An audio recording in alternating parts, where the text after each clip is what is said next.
ఒక ప్రభుత్వం చేసే తప్పుడు విధానాల వల్ల, సరైన సమయంలో యాక్ట్ చేయకుండా పోయేదాని వల్ల ప్రజలు ఏ విధంగా నష్టపోతారో ఇదొక ఉదాహరణ.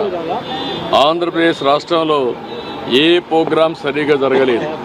సెంట్రలీ స్పాన్సర్ స్కీమ్స్ అన్నీ కూడా నిర్వీర్యం అయిపోయినాయి. దీనివల్ల ఒక్క ప్రాజెక్టు కూడా అమలు చేసే పరిస్థితి లేదు. ఈరోజు ఈ ప్రభుత్వం వచ్చిన తర్వాత 93 సెంట్రలీ స్పాన్సర్డ్ స్కీమ్స్ని వాళ్ళు డీఫంక్ట్ చేస్తే, అవి ఖర్చు పెట్టి ఆ డబ్బులు డైవర్ట్ చేస్తే, మేము ఆ డబ్బులంతా ఖర్చు పెట్టి యూసీలు ఇచ్చి మళ్ళీ ఇప్పుడు ట్రాక్లో పెట్టే పరిస్థితికి వచ్చాం. అంటే ఈ విధంగా సెంట్రల్ ఇచ్చే స్కీమ్స్ అన్ని ఉపయోగించుకుంటే రాష్ట్రంలో ప్రయోజనాలు వస్తాయి, ఉపయోగించుకోకపోతే ఇలాంటి సమస్యలు వస్తూ ఉంటాయి. ఒక భయంకరమైన పాలన.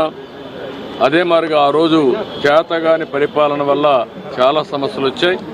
ఒక్కొక్కటి ఆ సమస్యలను పరిష్కారం చేసుకుంటూ ముందుకు పోతున్నాం.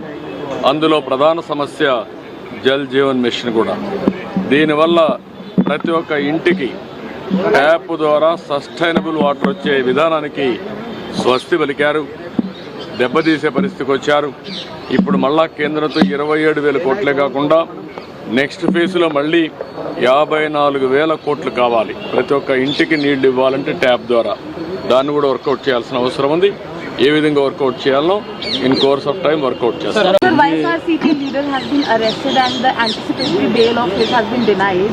So in TDP office attack issue, what would you like to say on that?